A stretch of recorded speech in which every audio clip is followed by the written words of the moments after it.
Assalamualaikum warahmatullahi wabarakatuh. Kembali lagi bersama saya Ahmad Zaki di Hazik Ilmi Channel 5. Kali ini kita berada dalam segmen tajam. Tanya jawab kali ini akan dijawab oleh Ustadz Muhammad Sibawahi dengan judul puasa. Tapi sebelum itu, subscribe, like, serta share video ini sebanyak-banyaknya.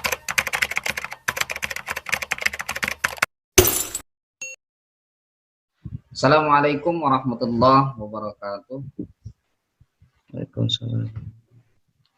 Kembali lagi bersama saya Ahmad Zaki di Hazik Ilmi Channel 5. Kali ini kita akan berbincang-bincang bersama Ustadz Sibawahi dengan segmen tajam.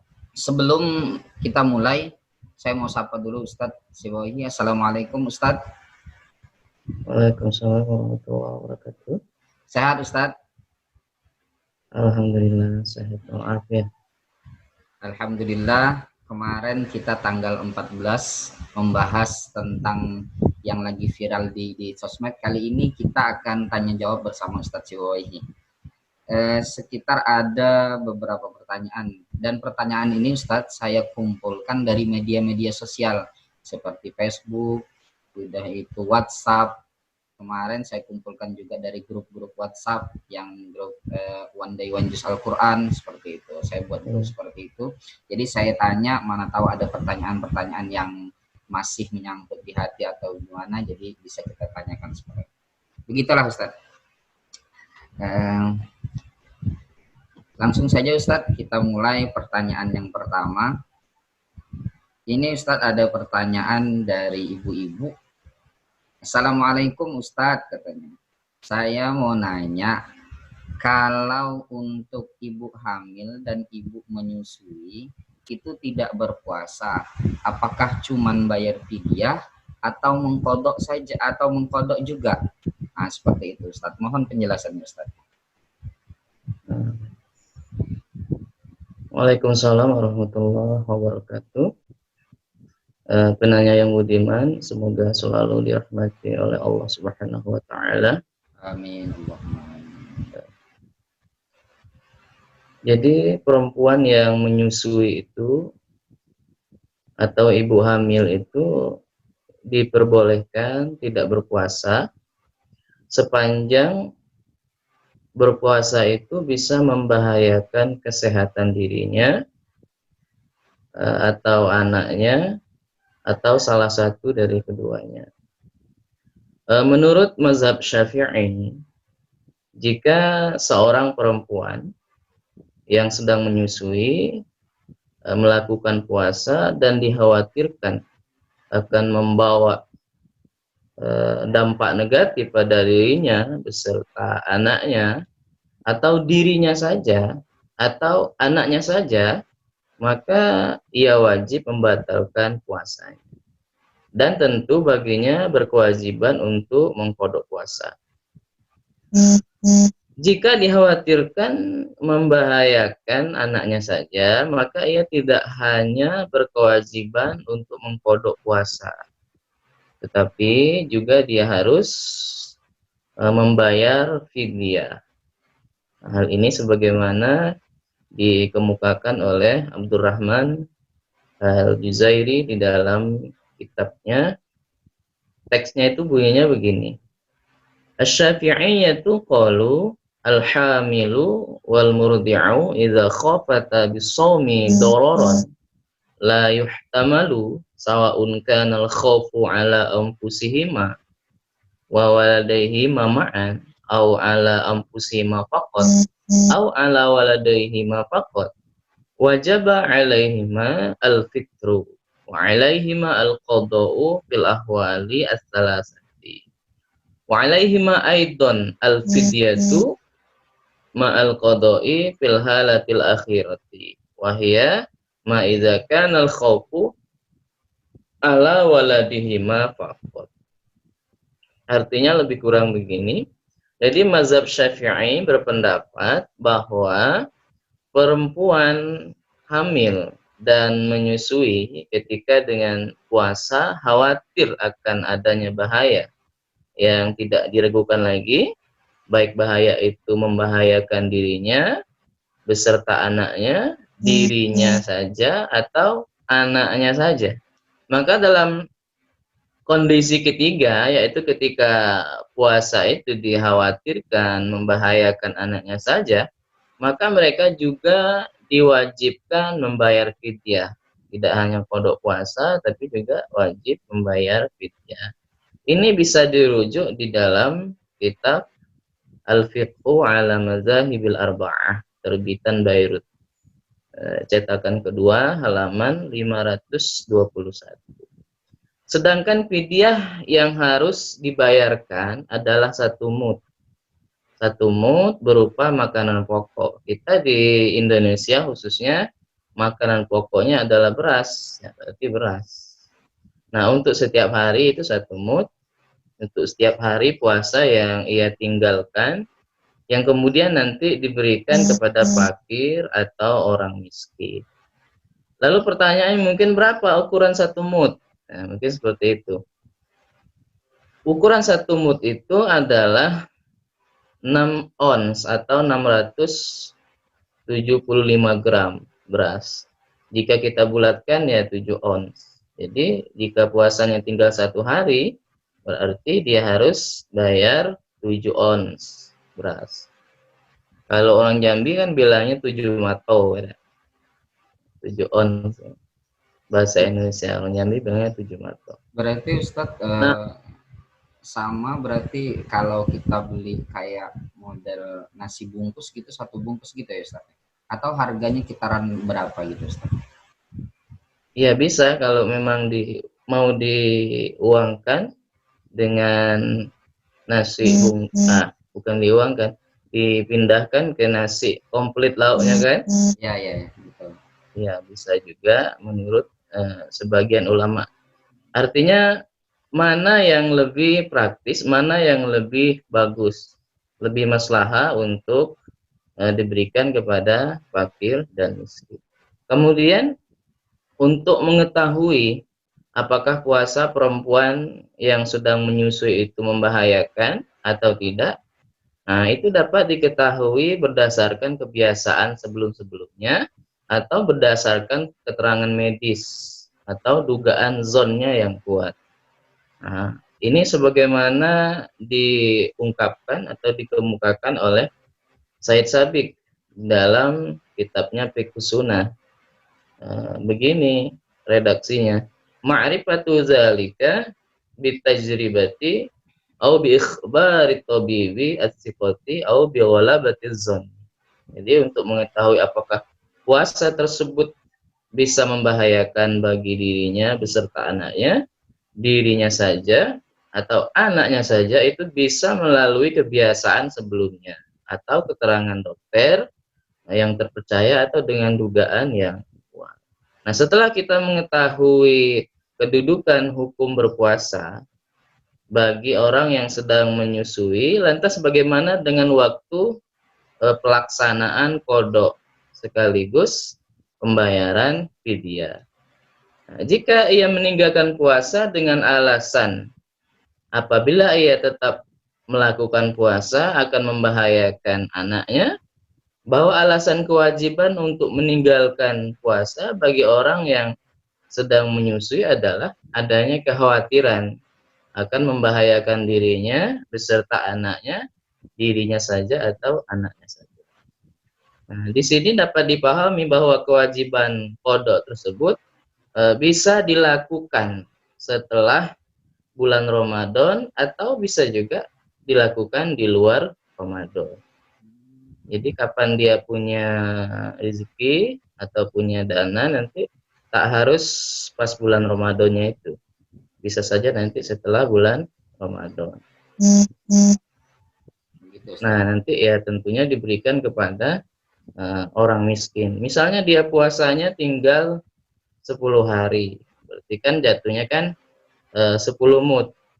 10 mud itu kan dikali nanti 7 on ya, sekitar 7 kali ya sekitar 7 kiloan lah. 7 kiloan beras. Nah, itu bisa kita serahkan kepada 1 orang fakir saja atau satu orang miskin saja. Mungkin begitu. Begitu Ustadz ya. Tapi Ustadz kalau misalnya itu diuangkan boleh nggak Ustadz? Terkait pertanyaan, bolehkah kita membayar fidyah tapi tidak dengan makanan pokok? Syafi'iyah mengatakan tak boleh, namun Hanafiyah mengatakan boleh. Nah, ketika kita berpindah kepada mazhab yang lain, mazhab Hanafi, maka tentu kita harus tahu syarat-syarat dan rukunnya. Itu mungkin nanti ya ada pembahasan tersendiri. Namun secara umum Syafi'iyah tidak membolehkan membayar fidyah dengan menggunakan uang. Nah, berbeda dengan Hanafiyah membolehkan dengan uang. Ini terkait nanti ukuran sok masing-masing itu kan berbeda. Itu perlu dipelajari kembali, perlu dilihat kembali. Tentunya tidak gampang kita pindah dalam satu mazhab ke mazhab yang lain. Ada runtutan yang harus kita ikuti. Demikian. Oke, Ustadz, terima kasih Ustadz. Pertanyaan kedua Ustadz. Assalamualaikum Pak Ustadz. Saya mau nanya, bayar hutang puasa itu mana yang lebih diutamakan? Bayar hutang puasa dulu atau boleh puasa sunnah yang lain jika belum bayar hutang puasa? Maksudnya gini Ustadz, dia puasa sunnah dulu baru dia bayar hutang, lebih mengutamakan puasa sunnah dulu, seperti kayak puasa setelah Ramadan Ustadz, puasa Syawal gitu. Beliau puasa sunnah dulu gitu, nanti setelah Syawal selesai baru dia bayar hutang. Apa boleh seperti itu? Oke. Terima kasih penanya yang budiman, semoga dirahmati oleh Allah. Orang-orang yang memiliki utang puasa Ramadan itu dianjurkan untuk mengkodok segera mungkin utang puasanya. Setelah utang puasa Ramadannya terbayar, maka ia boleh melanjutkan dengan puasa sunnah Syawal. Ini bisa dilihat di dalam kitab Mughnil Muhtaj yang dikarang oleh Al-Khatib Asy-Syarbini. Bunyinya begini, teksnya tuh begini bunyinya. Walau soma fi syawalin qada'an aw nazran aw ghairu zalika, hal tahsulu lahu as-sunnatu aw la? Lam aro man dzakarahu wa zahiru al-husulu, lakin la yahsulu lahu hadza thawaba al-mazkura khususan man fatahu Ramadan wa shoma anhu syawala. Li'annahu lam yasduq alaihi al-ma'na al-mutaqaddam. Walidzalika qala ba'duhum yustahabbu lahu fi hadhil halati ayasuma sittan min dzil qa'dah li'annahu yustahabbu qada as-shaumi ar-ratibi. Li'annahu yustahabbu qada as-shaumi ar-ratibi. Intah. Artinya kalau seseorang mengkodok puasa, berpuasa nazar atau berpuasa lain di bulan Syawal, apakah mendapat keutamaan sunnah puasa Syawal atau tidak? Saya tidak melihat seorang ulama, lam aro man dzakarahu. Saya tidak melihat seorang ulama berpendapat demikian. Tetapi secara zahir dapat. Tetapi memang ia tidak mendapatkan pahala yang dimaksud di dalam hadis. Hadisnya kan bunyinya begini. Man shoma Ramadana tsumma atba'ahu sittan min Syawalin kana kasiyamidah. Barang siapa yang berpuasa pada bulan Ramadan, kemudian ia ikuti dengan 6 hari bulan Syawal, maka samalah ia dengan puasa setahun penuh. Kalkulasinya begini, puasa itu kan ganjaran pahalanya itu kan 10 kali lipat sampai 700 kali lipat. Itu kan yang balas Allah sendiri. Ya minimal saja 10 kali lipat. 10 dalam satu bulan, dalam satu Ramadan misalnya 30 hari. Ada juga yang 29 hari. Jadi 30 kali 10 kan sudah 300. Kemudian ditambah 6 hari, 6 kali 10 kan 60. Jadi 360. Jadi kalau dihitung ya, 360 itu sama dengan 1 tahun gitu. Nah, ini khususnya bagi orang yang puasa Ramadan dan mengkodoknya di bulan Syawal, karena puasanya tidak memenuhi kriteria yang dimaksud. Karena itu sebagian ulama berpendapat bahwa dalam kondisi seperti itu ia dianjurkan untuk berpuasa 6 hari di bulan Zulkaidah sebagai kodok puasa Syawal. Boleh, ada yang mengatakan boleh puasa Syawalnya dikodok di bulan Zulkaidah. Kalaupun ia tidak melanjutkan pembayaran utang puasa wajibnya dengan puasa Syawal, ia tetap dinilai mengamalkan sunnah puasa Syawal meski tidak mendapat ganjaran seperti yang disebutkan di dalam hadis tersebut.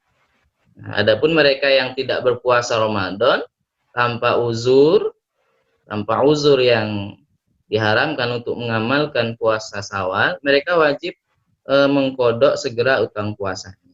Jadi kalau dia tidak ada uzur, wajib segera mengkodoknya, segera mungkin.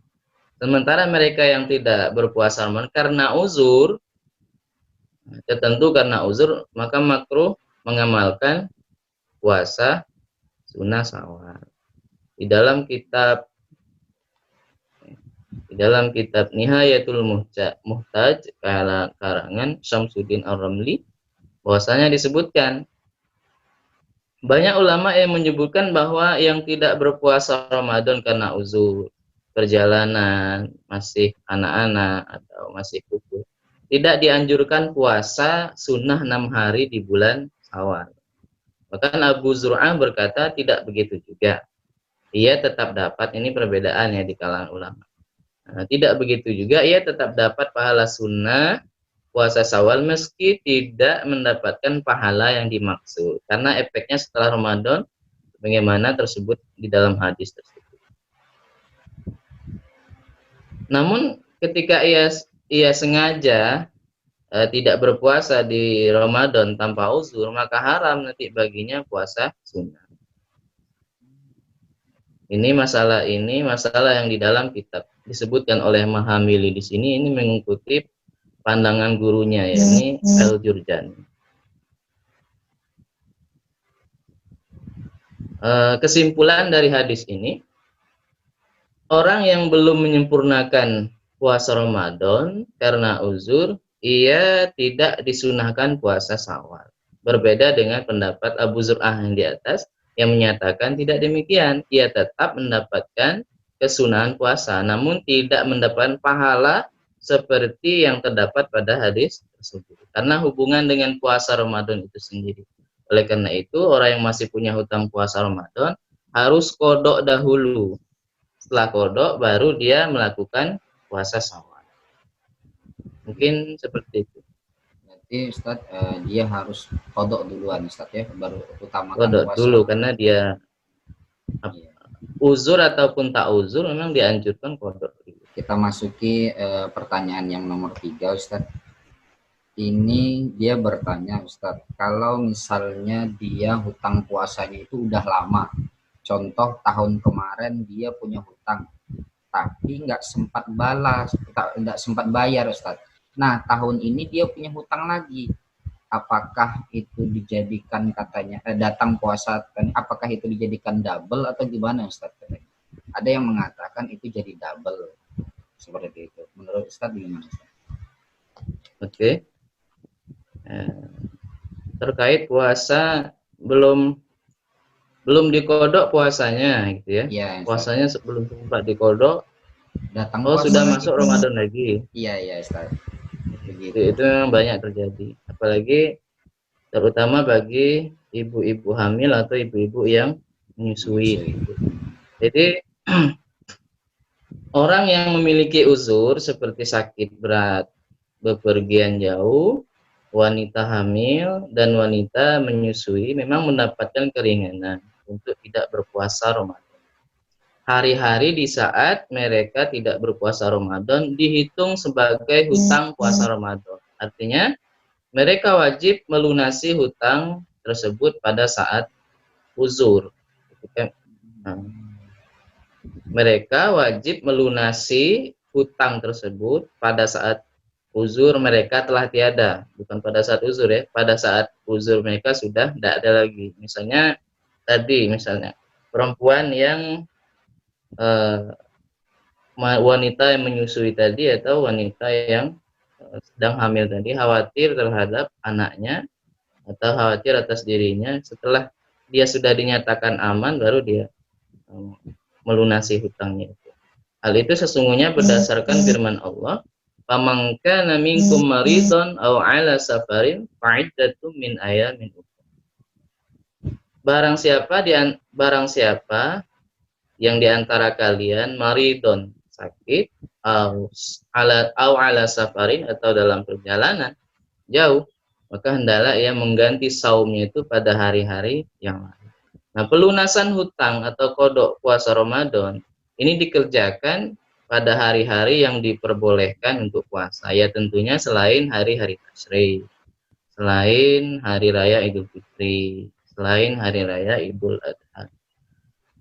Para ulama fikih sepakat bahwa kodok tersebut paling lambat harus dikerjakan pada bulan Sa'ban, Dzulqa'dah sampai bulan Sa'ban. Nah, sebelum masuknya bulan Ramadan tahun berikutnya. Hal itu kan berdasarkan hadis dari Aisyah radhiyallahu anha, ia berkata, "Kana yakunu alayya as-shaumu min Ramadan. Wama astati'un an aqtiya illa fi Ramadan illa fi Sya'ban. Asy-syughlu minan nabi au bin nabi sallallahu alaihi wasallam." Jadi dahulu saya memiliki hutang saum Ramadan, namun saya tidak bisa membayarnya kecuali pada bulan Sya'ban karena kesibukan saya mengurus Rasulullah. Nah, di sini Al-Hafiz Ibnu Hajar Al-Asqalani berkata, sesungguhnya Aisyah radhiyallahu anhu untuk melunasi hutang puasa Ramadan pada bulan Sa'ban ini, dari hadis itu tadi bisa disimpulkan bahwasanya tidak boleh menunda kodok puasa Ramadan sampai nanti datangnya Ramadan tahun berikutnya. Nah, jika seorang muslim atau muslimah menunda pelunasan hutang puasa Ramadan sampai datang Ramadan tahun berikutnya, maka hal itu tidak terlepas dari dua kondisi menunda. Pertama, dia menunda karena uzur syar'i, dan yang kedua menunda karena tanpa adanya uzur syar'i. Tentu ini nanti hukumnya berbeda-beda. Kalau menunda kodok karena uzur syar'i, maka seluruh fuqaha atau ulama ahli fikih sepakat bahwa orang yang punya hutang kodok puasa wajib, puasa Ramadan, kemudian ia menunda kodoknya itu sampai bertemu Ramadan berikutnya karena ada uzur syar'i, itu maka ia tidak berdosa dan boleh mengkodoknya sampai tiba masa ia mampu membayar kodok itu, meskipun sudah tua atau 3 Ramadan dilalui. Nah, uzur syar'i di sini maksudnya sebab yang dibenarkan di dalam syariat untuk mengkodok puasa Ramadan. Misalnya kita contohkan dia tidak puasanya mulai hamilnya tahun 2012 gitu ya. Kemudian kondisi memaksanya untuk meninggalkan puasa selama beberapa hari karena khawatir akan terjadi hal buruk pada kesehatan badannya. Maka menurut para ulama mazhab Hanafi, Maliki, Syafi'i, dan Hambali, wanita ini kan wajib mengganti puasanya dengan kodok usai Ramadan nanti. Akan tetapi bila sehabis Ramadan ternyata kondisi wanita ini masih sangat payah, sebab hamil atau sedang menyusui dan tidak memungkinkan untuk mengkodok hingga akhirnya bertemu Ramadan tahun 2013, maka wanita ini tidak berdosa dan dia boleh melaksanakan kodok puasanya yang terdahulu itu pada waktu dia sanggup untuk melaksanakannya dan tidak wajib membayar fidyah kalau dia uzur ini, Pak. Nah, bagaimana kalau dia ini menundanya tanpa uzur? Bagaimana dia ketika menundanya tanpa uzur? Jumhur fuqaha atau mayoritas ulama dari mazhab Maliki, Syafi'i, Hambali, serta termasuk juga Abu Hurairah, Ibnu Abbas, Ibnu Umar, dan beberapa sahabat Nabi berpendapat orang yang tidak punya uzur syar'i dan lalai dalam mengkodok puasanya sampai bertemu Ramadan berikutnya, ia wajib membayar fidyah atas hari-hari puasa yang belum dikodoknya itu tanpa menggugurkan kewajiban kodoknya. Nah, bagaimana setelah 1 tahun setelah diberi kesempatan tidak bisa membayar fidyah, kemudian tidak bisa lagi, tidak bisa puasa, tidak bisa bayar fidyah, tahun depannya lagi tidak bisa juga sampai 2 tahun atau 3 tahun, maka setiap tahun itu dikalikan berapa puasa yang ia tinggalkan. Misalnya tahun tahun 2000 dia tinggal puasa 3 hari, Pak. Dan 2000 dia tinggal puasa 3 hari. Kemudian setelah bulan Ramadan dia tidak ada waktu untuk mengkodok puasanya, dan itu karena kelalaian dari dirinya sendiri. Maka nanti tahun akan datang dia harus membayar fidyah. Selanjutnya fidyah itu sampai tahun berapa misalnya? Misalnya sampai tahun 2012, berarti sudah sampai 2000 ke 2012, 11 tahun kan ya? Hitungannya kan ke 2001. Ya, ya. Berarti sudah 11 tahun ya, dikali per hari itu kan 1 mud. Nah, setiap nambah tahun ya nambah mudnya. Berarti 3 kali 11 nanti bayar mudnya, Pak ya, bayar denda fidyahnya. Kalau bayar puasanya tetap 3 hari. Oh gitu. Bayar mudnya saja yang ditambah, Ustaz ya. Doublekan. Ya kalau 1 mud per hari berarti 3 hari 3 mud, berarti 3 kali 11. 3 kali 11 ya 33 mud. Kalau nanti baru dikalikan lagi 1 mudnya kan 7 ons. Nah, begitu cara menghitung puasa yang sampai bertahun-tahun tidak dikodok. Ya Ustaz, berarti Ustaz intinya Ustaz kalau tahun pertama kita masih dianjurkan bayar puasa dan bayar fidyah ya Ustaz ya. Kalau tahun kedua baru fidyahnya itu didabelkan, tapi puasanya tetap gitu Ustaz ya. Ya itu kan bagi yang tadi ya, ibu menyusui atau hamil tadi. Okay. Ini kan bagi tidak hanya ibu menyusui, misalnya kita ketika masih remaja, umur 16 tahun, 17 tahun kan banyak bolongnya itu puasanya. Ya kan biasanya kan? Dan kita tidak tahu itu berapa puasa yang kita tinggalkan. Umur 15 tahun berapa? Umur 16 tahun berapa yang ditinggalkan? Nah, ini sebenarnya nanti masuk ke masalah selanjutnya seperti ini. Artinya kita harus memperkirakan seyakin-yakinnya berapa puasa yang kita tinggalkan. Kalau kita tidak ingat sama sekali, ambil yang paling pasti. Misalnya kita ragu 17, kemudian pilihannya 17 dengan 18, maka yang paling meyakinkan itu adalah yang 18. Berarti yang paling banyak. Sama seperti gimana? Berarti yang paling banyak kita ambil Ustaz ya? Iya, yang paling, karena itu yang paling meyakinkan. Sama seperti kita sholat, ragu masuk 4 rakaat atau 3 rakaat. Kalau sholat kita harus ngambil yang 3 rakaat. Kalau puasa kita lebih ke hati-hatinya, yang ambil yang paling banyak. Oke, baik Ustaz. Sebenarnya Ustaz yang Ustaz barusan jelaskan tadi itu masuk pertanyaan selanjutnya. Jadi katanya Ustaz, ya misalnya ada seorang ibu yang anaknya dia hampir setiap Ramadan itu menyusui, kadang hamil. Jadi dia nggak ingat lagi puasanya itu ada berapa sih yang sudah yang nggak dibayarnya gitu. Jadi Itu bagaimana kalau dia lupa catat gitu Ustaz? Bagi sebagian ibu kan Itu mungkin dia pertanyaan yang keempat Ustaz. pertanyaan yang keempat. Iya. Oh, pertanyaan.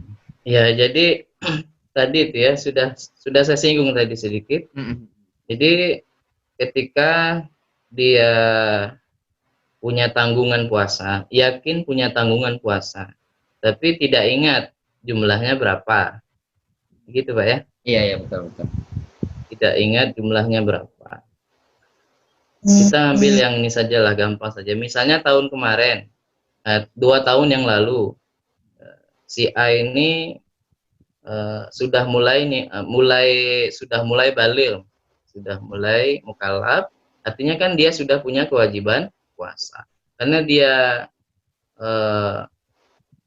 masih umur 17, masih umur 16 tahun, pengaruh dari luar itu kan banyak, sehingga godaan sedikit, sedikit saja godaan langsung batalkan puasa. Karena sering seperti itu akhirnya lupa berapa dia sudah tinggal puasanya. Kemudian tahun yang akan datang lagi seperti itu juga. Namun pas tahun yang ke-18, dia karena mondok, mungkin di pondok pesantren, akhirnya dia taubat gitu ya. Nah, setelah taubat lupa 2 tahun yang lalu itu berapa dia tinggal puasa. Oh, iya, iya. Nah, itu kan banyak kasus juga itu kan. Jadi dia harus mengambil bilangan yang paling yakin. Dia harus mengambil bilangan yang paling yakin. Misalnya tadi antara 20 dengan 25. Antara 20 dengan 25. Ambil yang paling banyak. Karena itulah yang paling ia yakini. Jangan ngambil yang 20. Bisa jadi yang 20 ini belum, yang 20 ini masih kurang dari puasa yang ia tinggalkan.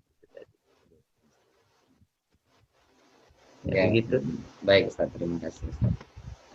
Mungkin itu Ustaz, ada satu pertanyaan sih kalau menurut saya kurang, tapi bolehlah kita tanyakan Ustaz. Jadi pertanyaan terakhir Ustaz, bolehkah bayar hutang puasa itu berurutan harinya, nggak harus hari Senin dan Kamis katanya Ustaz. Mungkin dia kepengen dapat Ini kok pahala puasa. ada bahasa Senin Kamis. Iya, jadi bayar Harus puasanya. ada bahasa. Kodok puasa itu, ini bahkan ya, kodok puasa itu ketika sudah hari syak saja boleh. Misalnya tanggal 29 atau tanggal 30 Sa'ban ya. Itu boleh kita, apalagi Senin Kamis. Jadi ini puasa itu, mengkodok puasa itu tidak harus berurutan. Tidak harus berurutan dari hari pertama, hari kedua, terus misalnya dia tinggalnya 6 kali ya tidak puasa. Tidak harus dari hari pertama, hari kedua sampai betul, tidak harus. Kapan dia itu punya waktu yang khusus ibu ini ya, ibu hamil dan ibu menyusui. Kapan dia punya waktu yang dimana waktu itu keadaannya lebih aman, artinya anaknya tidak bermasalah kalau seandainya dia berpuasa. Boleh dia berpuasa. Berbeda bagi seorang suami. Ketika bulan Ramadan misalnya, lalu dia jima pada siang hari dengan istrinya. Ini kan konsekuensinya dia harus membayar kafaroh. Kafarohnya adalah berpuasa selama 60 hari berturut-turut. 60 hari berturut-turut itu tidak boleh, memang tidak berturut-turut. Memang harus berturut-turut. Seandainya pas hari ke-60 dia tidak puasa, nah itu ngulang dari awal. Oh gitu Ustaz ya. Iya, konsekuensi.